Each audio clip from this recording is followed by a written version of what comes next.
Uma das grandes vozes da música brasileira, Cláudia chegou aos 60 anos de carreira com uma obra vasta, com a versatilidade de quem já cantou sambas, bossas e outros ritmos populares, ao mesmo tempo em que nunca fugiu das experimentações e explorações com a sua própria voz e com seu repertório. Ela foi Evita Peron nos teatros brasileiros, cantou ao lado de alguns dos maiores músicos do país e hoje é celebrada por DJs e produtores internacionais. Aqui no Vamos Falar Sobre Música, recebemos Cláudia para uma volta no tempo. Em um Por Trás do Disco especial, nós voltamos para 1973 no disco Deixa Eu Dizer. Cláudia, seja muito bem-vinda. Muito obrigada, Renan. É um prazer para mim estar com você e com seus seguidores. Perfeito. Cláudia, para começar, eu queria falar sobre o seu nome, porque hoje em dia você assina Cláudia com Y, você já assinou só com I, mas o seu nome não é Cláudia, né? Maria das Graças. É engraçado, né? O meu nome é Maria das Graças, a minha mãe me deu esse nome por causa da Nossa Senhora das Graças, né? Em homenagem a ela. E durante muito tempo eu fui chamada de Gracinha. Lá em casa todo mundo me chamava de Gracinha. Parece que as Maria das Graças são chamadas assim. Mas quando eu vim para São Paulo, em 1965, que eu fui fazer o Fino da Bossa, os diretores, produtores acharam que Maria das Graças não era um nome muito musical, e além de não ser muito musical, já existia uma cantora portuguesa chamada Maria das Graças, que era uma cantora de fado.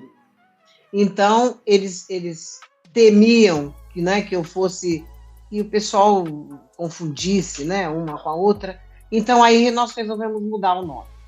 Perfeito. Você falou de mudar para São Paulo, você nasceu no Rio de Janeiro, mas a sua carreira musical floresce aqui em São Paulo. Eu queria entender um pouco qual a importância dessa mudança para você. São Paulo, nos anos 60, era uma cidade muito vibrante musicalmente, né? A MPB floresce muito aqui. Eu queria entender qual foi a sua experiência chegando em São Paulo. Na verdade, eu sou do Rio, mas eu me mudei para Juiz de Fora, uma cidade mineira. Morei lá durante 8 anos. E lá eu ingressei nas rádios com programas infantis e foi assim, a minha primeira experiência musical foi nas rádios, e depois de 8 anos de vivência nessa cidade, aí é que eu vim para São Paulo já com 17 anos. Realmente era uma cidade muito vibrante, era o point principal da música brasileira, era São Paulo nessa época. Antes era o Rio. E nessa época, São Paulo já figurava, né, como a cidade mais importante musical do país. Nesse momento de chegada em São Paulo, a gente pensa muito no universo dos festivais de música, né? Além dos festivais de música brasileira, você circulou o mundo todo cantando. Você é a cantora mais premiada fora do Brasil, né, em festivais de música. Você passou por países como Japão, Grécia, Espanha, México, Venezuela. Eu queria entender um pouco como foi para você essa experiência de viajar o mundo cantando e como isso influencia no seu canto, né?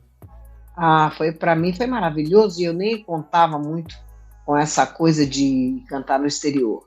O primeiro país que eu visitei cantando foi Japão.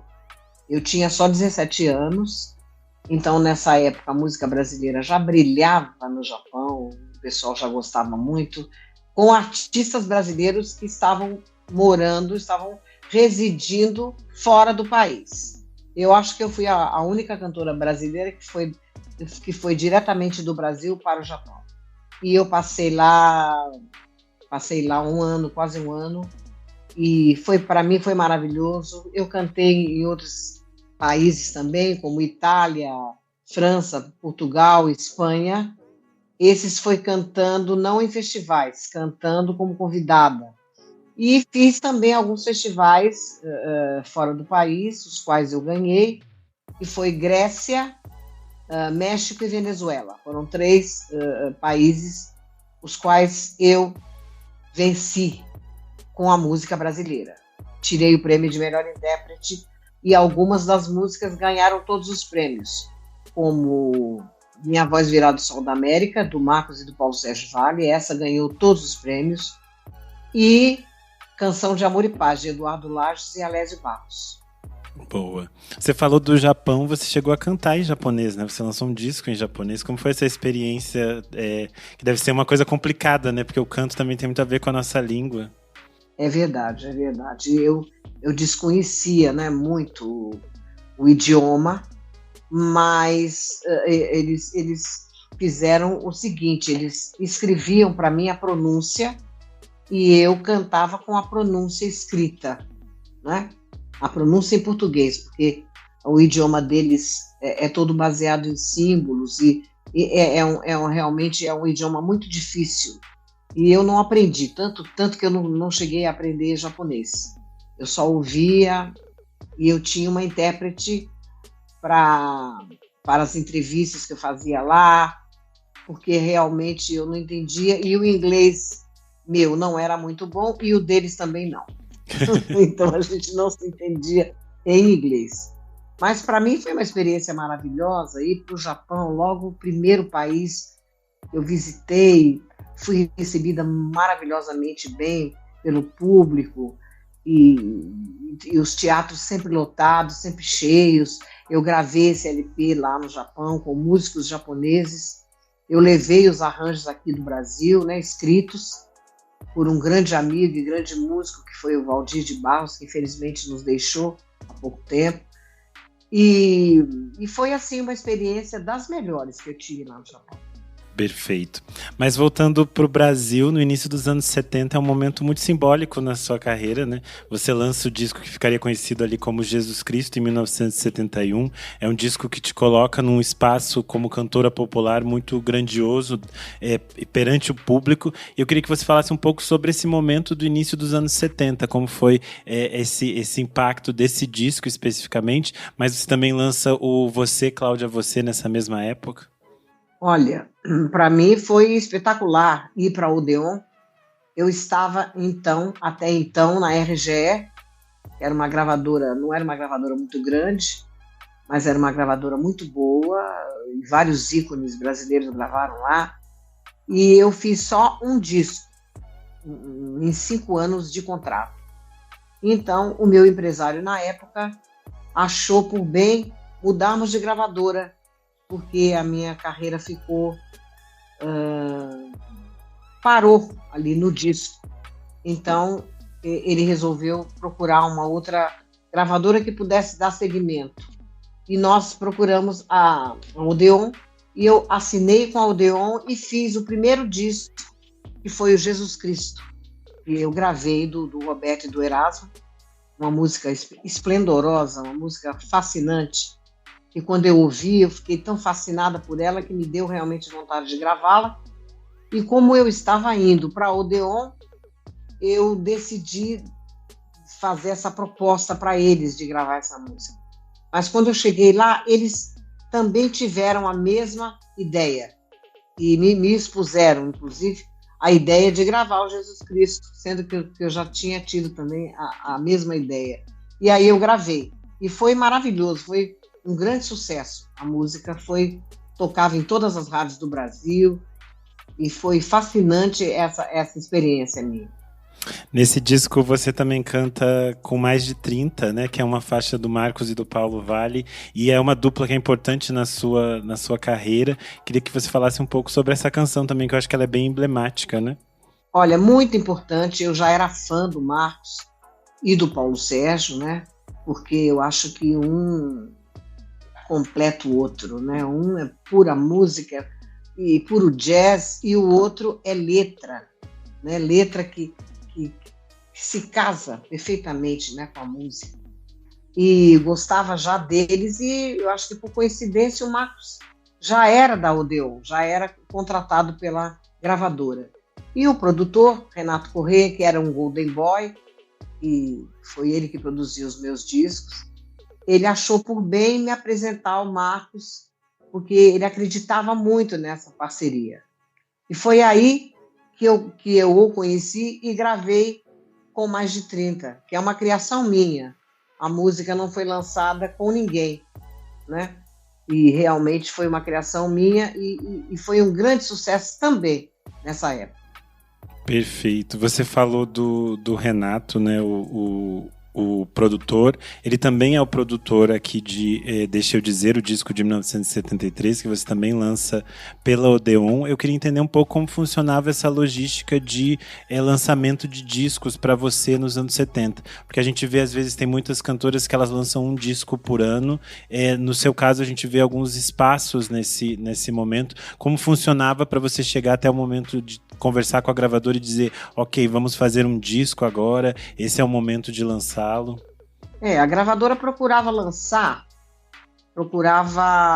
fazer com que nós correspondêssemos ao contrato, né? Porque o contrato era um disco por ano. Então, ela resolveu fazer. Eu creio que no primeiro ano, ela lançou 2 discos. Sim. Lançou Jesus Cristo e Você com a Cláudia Você. Eu acho que foi isso. Isso. Se não me engano. E depois ela lançou o Deixa Eu Dizer, que é um disco, para mim, um dos mais importantes discos que eu gravei na minha vida, né? Compositores muito bons, arranjos muito bons. Os discos eram fantásticos, a sonoridade do disco também era muito boa. Era um sonho meu gravar na Odeon, que era uma gravadora assim, todos gostavam por causa da qualidade, da boa qualidade sonora e da boa qualidade de repertório, né? Agora você me perguntou qual é a logística, eu não entendi muito bem. Não, acho que você me respondeu, era meio sobre isso mesmo, sobre esse espaço, né? Porque o disco sai em 1973 e, como você falou, ele tem uma sonoridade grandiosa ali. Eu acho que tem esse momento da música brasileira, é um momento que as produções eram muito cuidadosas dos trabalhos, né? Eu queria que você falasse um pouco como foi Sim. esse processo de trabalhar esse disco, de construir ele. Olha, quem realmente corria atrás das músicas, né, e dos compositores era o produtor, o Renato Correia, que fazia parte dos Golden Boys, né, um grande produtor, um grande músico também, e eu acho que o sucesso também se deve ao cuidado que ele teve na escolha do repertório, né, os compositores que ele me apresentou na época. Ele me apresentou um compositor famosíssimo, e era o Gonzaguinha. Eu me lembro que eu conhecia pouco sobre o trabalho do Gonzaguinha, ele me apresentou vários outros, né? E sempre com um cuidado muito grande, era um repertório muito diverso, tinha uma diversificação muito grande no repertório.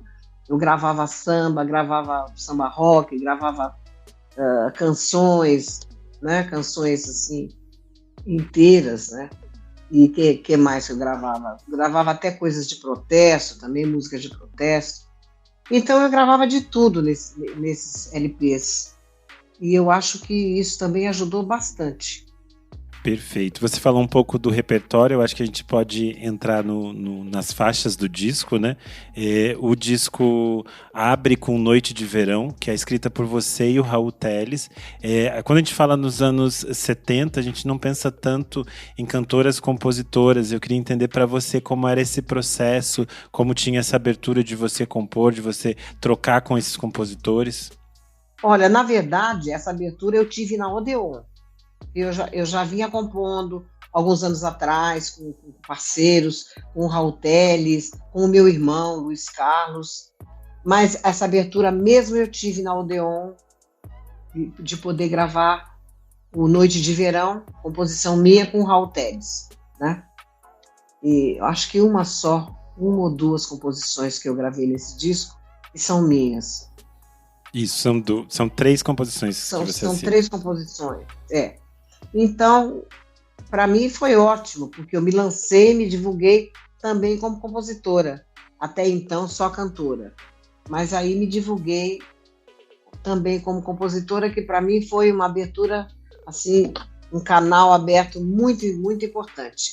Anos depois, eu fiz um disco chamado Pássaro Imigrante. Aí sim, com todas as músicas autorais minhas e do Chico Medori, o LP inteiro, né, nós compusemos juntos, e aí sim foi uma abertura maior. Sim, perfeito. A segunda faixa desse disco é Esse Cara, que é uma composição do Caetano Veloso, que tinha sido gravada pela Bethânia no ano anterior, né, em 1972. E eu queria entender para você como foi essa escolha de trazer uma canção que na época era recente do Caetano, fazer essa versão que eu acho belíssima. Eu sou fã da Bethânia, mas eu amo muito essa versão também, acho muito bonito como tem essas diferenças, né, entre duas cantoras. Sim, então, na verdade, eu já gostava muito do Caetano, né, das coisas que ele fazia, como 2 e 2 são 5 também, que eu gravei, e ficou muito bom. Eu coloquei mesmo um blue verdadeiramente, sabe? Um blue. Não foi meio blue, não, foi um blue total, assim, porque eu achei que a música merecia esse tratamento. Agora, Esse Cara era uma música muito delicada, é uma canção, e eu gostei muito dessa canção. E eu queria gravá-la mais jazzisticamente, sabe? E realmente eu gravei ela bem jazzística. O grupo que tocou comigo, eram todos músicos de estúdio, mas todos muito, muito ligados ao jazz, né? Então ficou muito bonito, eu acho que ficou realmente muito, muito bonito e muito diferente ao mesmo tempo. This episode is brought to you by Accenture. When your advertising operations fall out of sync, everything else follows. Spotify and Accenture are working together to reinvent the rhythm of ad sales, using automation, analytics, and smarter workflows to simplify campaign delivery and access better data across the business. The result? Less time spent on operations, more time connecting brands with the moments and fandoms that matter most. Learn more at accenture.com/Spotify. Perfeito. A terceira faixa do disco é A Fonte Secou, que é do Monsueto. É uma letra curta, mas muito bonita, muito poderosa. Queria que você falasse um pouco sobre A Fonte Secou. A Fonte Secou também foi um arranjo muito bem feito, porque eu conversava com os arranjadores e dava as minhas opiniões, né, também, sobre os arranjos. E eles acolhiam essas informações, né, o que muito me honra, porque eram grandes, grandes arranjadores, né? Esse, deixa eu dizer, foi arranjado por um dos maiores arranjadores da música brasileira, e era o J. Meirelles, que era saxofonista, e foi ele que fez o arranjo de Deixa eu Dizer, né? Que para mim, só a frase que ele colocou na música já valeu a música inteirinha, né? Mas, voltando para Esse Cara, realmente ficou um primor, o acompanhamento, né? O acompanhamento dos músicos, a sonoridade e a levada, né? A levada ficou muito boa, ficou um jazz de primeiríssimo, eu acho. Perfeito. A gente vai agora para a música de número 4, O Circo, Pregão Circense, que é do Zé Dantas, que é um compositor super importante que faleceu super jovem, com 41 anos, e ele faleceu em 1962, e esse disco sai aqui, então, um pouco mais de 10 anos depois da morte dele. Queria entender para você a importância de gravar essa canção, que tem uma levada mais samba, é uma levada mais popular, né? Sim. Olha, eu gostava muito do Ivan Cury. E o Ivan Cury, ele gravou essa música. Parece que foi sucesso dele, essa música. Eu me lembrava sempre dessa música. E quando foi para gravar o disco, eu pensei, por que não gravar O Circo? Né? Que é uma coisa nossa, é uma coisa das crianças, é uma música que nos leva ao tempo do circo, quando nós íamos e assistíamos, né? Os espetáculos circenses, era tão maravilhoso, era tão lindo. E aí eu gravei, mas eu gravei diferente, porque a música com o Ivan Cury, ela tinha uma outra levada.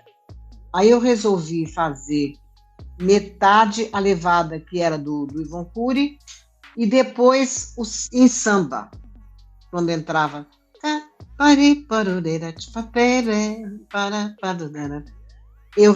Nós resolvemos fazer em samba, o que ficou muito bom, né? Ficou muito diferente, porque eu gostava muito de gravar coisas antigas, eu gostava muito, tanto que eu gravei em um dos meus discos alguma coisa do Francisco Alves, sabe? Muito antiga, lá do tempo da minha mãe.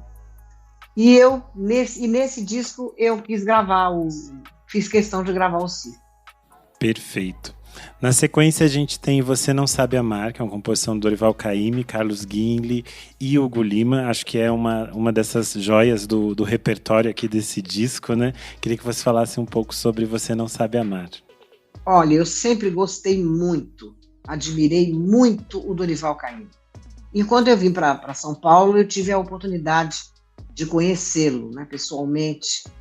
E quando eu era garota, eu ouvia muito as músicas dele nas rádios, que ele falava sobre o mar, né? O mar, quando quebra na praia, é bonito, é bonito. E eu achava aquilo tão lindo, tão poético. E eu queria conhecê-lo. E eu tive a oportunidade de conhecê-lo e até de gravar essa composição dele maravilhosa. Eu considero uma das mais lindas composições do Dorival. Né? Foi até por imposição minha, posição não, foi até por indicação minha ao produtor. O produtor também gostou da ideia e nós gravamos Você Não Sabe Amar. Para mim é uma das mais lindas do Dorival. Perfeito. O lado A do disco se encerra com Agora Quem Ri Sou Eu, que é uma composição sua também, né? A segunda faixa assinada por você, com o Cristier. Queria que você falasse um pouco sobre Agora Quem Ri Sou Eu. Olha, essa faixa eu compus com meu irmão. Na verdade, o nome dele não é Cristier. Fui eu que batizei. Eu o batizei como Cristier. O nome dele é Luiz Carlos, né? E nós fizemos a música e eu achei muito interessante, porque é meio uma bossa nova, é um samba moderado, assim, e o que se usava muito cantar na época, né, se fazer na época. E por isso nós gravamos. Perfeito. O lado B do disco abre com Só Que Deram Zero pro Bedel, uma canção do Luiz Wagner. O Bedel, para quem está nos ouvindo, era um cantor, compositor de samba rock. Ele nasceu em Porto Alegre, mas foi gravado por cantores e compositores de diferentes estados do Brasil. E eu acho que é uma faixa que é um dos grandes sucessos do disco, é uma faixa muito celebrada, que as pessoas sempre voltam, e ela tem essa toada muito boa, né? Uma das faixas mais modernas do disco. Eu queria que você falasse um pouco sobre essa canção. Essa canção aí foi composta pelo Luiz Wagner, e o Luiz Wagner tinha um amigo, né? E é verdade, é verídico. Ele levou um samba e realmente deram zero pro samba. Né? E o nome dele era Bedeu. Mas ficou muito bom, ficou muito swingado, a levada ficou muito boa, né? E o Luiz Wagner era um ótimo, excelente compositor. Parece que foi uma das últimas músicas que nós escolhemos para o disco. Ele foi um dos últimos compositores, né, a mostrar. E eu adorei, falei, nossa, eu quero gravar essa música. E realmente é uma música que agrada muito, o público gosta muito dessa música. Perfeito. Logo na sequência a gente tem Deixa Eu Dizer, faixa do Ivan Lins com o Ronaldo Monteiro. Acho que esse é um dos grandes sucessos da sua carreira. Foi a faixa resgatada pelo Marcelo D2 para ser sampleada no início dos anos 2000. A gente sabe que tem uma geração de pessoas que chegou até a sua voz a partir desse sample, né? Eu queria que você falasse um pouco sobre Deixa Eu Dizer, que é a faixa que dá título ao disco, mas é também a faixa que fez com que seu nome voltasse para um novo público, né? Olha, incrível. Eu sempre falo sobre isso. Eu gravei essa música, claro. Ivan Lins, para mim, é um dos maiores compositores, não é do Brasil, é do mundo, né? E a maneira como ele compõe, como ele programa os acordes, como ele, sabe, harmoniza, é fascinante. Realmente, para mim, ele é um dos maiores, né? E eu sonhava gravar uma canção dele, tanto que o Renato Correia pediu que ele me acompanhasse ao piano nessa gravação. Ele me acompanha ao piano. E aí eu o conheci também lá na Odeon, parece que ele gravava lá também, e me apresentou. Eu amei a música, eu achei a música fantástica. E aí nós fomos para o estúdio exatamente com o J. Meirelles, o arranjador, gravar o Deixa Eu Dizer. E ficou fantástico, né? Ficou uma das coisas muito importantes dessa gravação é o arranjo que J. Meirelles fez para a música, né? E o Marcelo D2 adorou, quando ele ouviu, ele gostou muitíssimo. Tanto que ele sampleou e fez um trabalho chamado Desabafo com a música, que foi um sucesso extraordinário, não só no Brasil, como também fora do Brasil. A música está no filme Velozes e Furiosos 5, que foi gravado no Rio, e foi gravada no Rio, parece, esse filme. E em outros países também, a música sempre, eles pedem autorização para lançar fora do país. Foi lançada agora, ultimamente, na Noruega, num filme norueguês, e agora vai ser lançada também na França. Então, é uma música espetacular, é uma música que me trouxe realmente de volta à cena, de volta ao palco. E isso eu tenho que agradecer ao Marcelo D2, porque foi ele que fez esse sampler, né? Que na época ele fazia um sucesso incrível com a garotada. Tanto que o pessoal mais jovem começou a conhecer o meu trabalho através dessa música. Deixa eu dizer. Essa foi gigante. Perfeito. Logo na sequência a gente tem um clássico que é Chega de Saudade, do Tom e do Vinícius, e que aqui aparece numa nova versão. Eu queria entender a importância para você de regravar essa canção tão importante do repertório brasileiro, né? Olha, para mim foi maravilhoso, foi um sonho realizado, porque eu adoro o Tom, eu amo o Tom Jobim. Infelizmente não convivi com ele como deveria.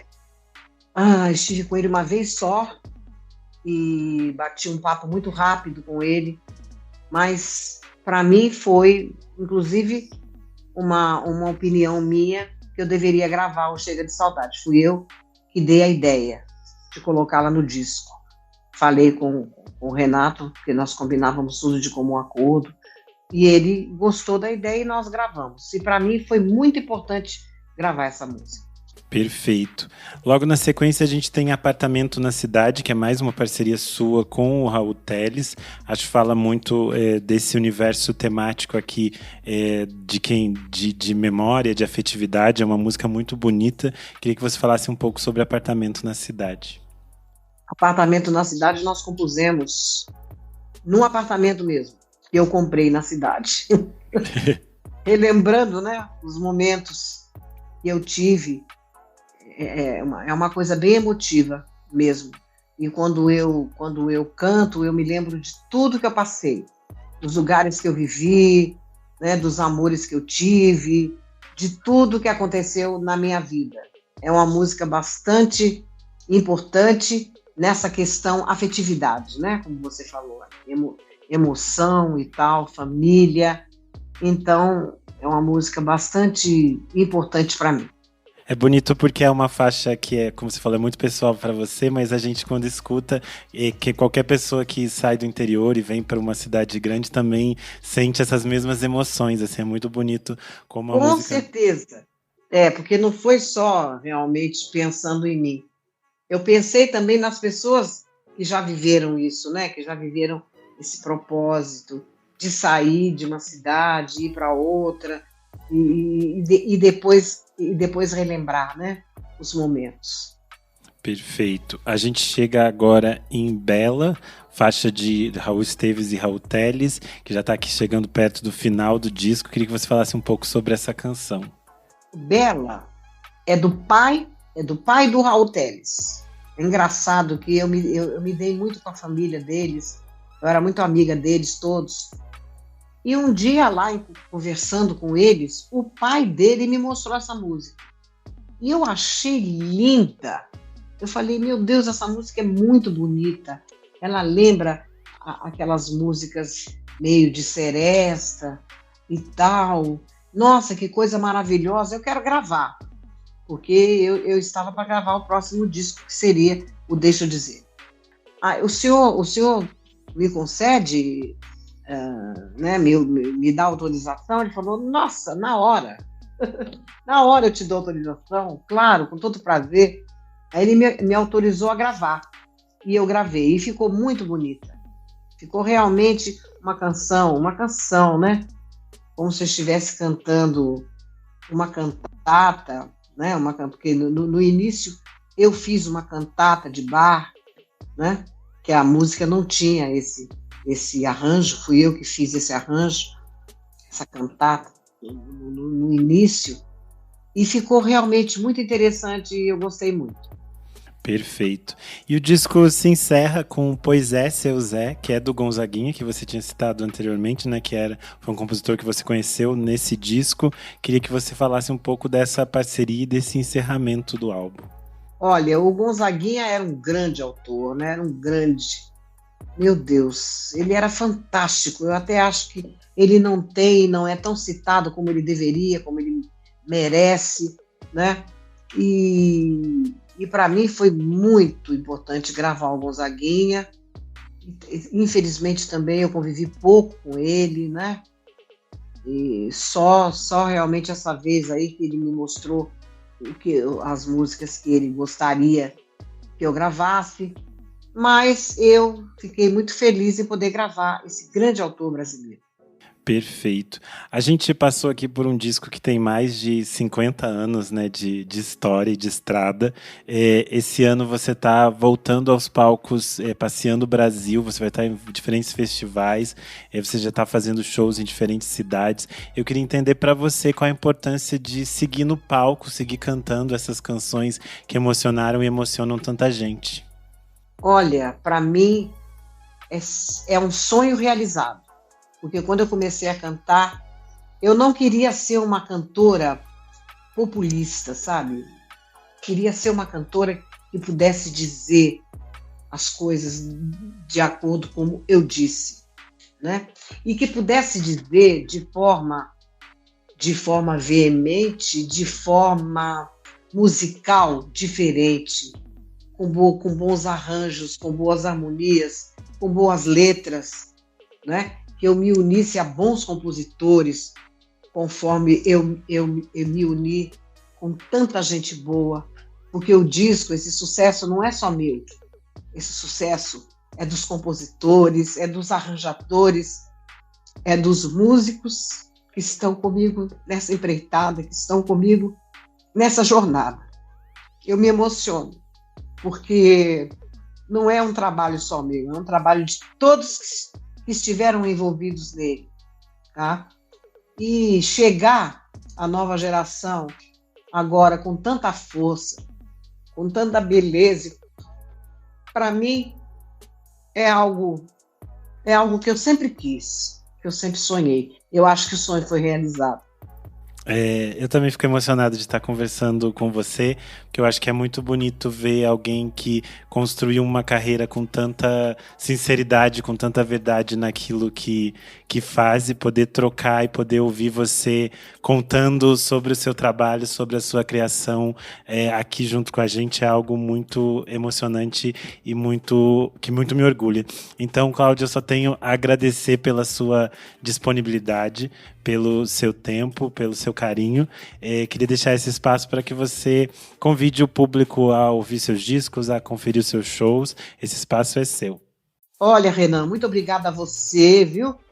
Por esse podcast, que realmente é sempre bom estar em contato com as pessoas e falar um pouco da trajetória, da nossa vida, tá? Eu quero convidar a todos para estarem nos meus shows, que eu vou fazer agora.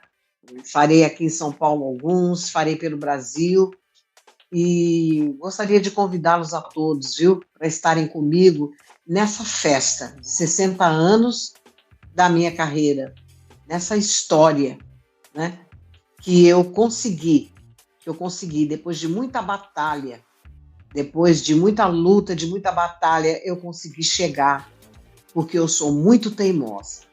Eu sou taurina, eu sou muito teimosa, mas eu chego lá. Muito obrigada a você, querido. Perfeito, maravilha. Para quem está nos ouvindo, eu sou _Renan Guerra em todas as redes sociais e você pode seguir o podcast Vamos Falar Sobre Música no @podcastvfsm. Se você gosta do nosso trabalho, você pode apoiar em apoia.se/podcastvfsm. A partir de R$5 você auxilia o nosso trabalho a continuar vivo. Mais uma vez, muito obrigada, Cláudia. Muito obrigada a todo mundo que nos ouviu. Até aqui. Um beijo. Muito obrigada, viu? Até.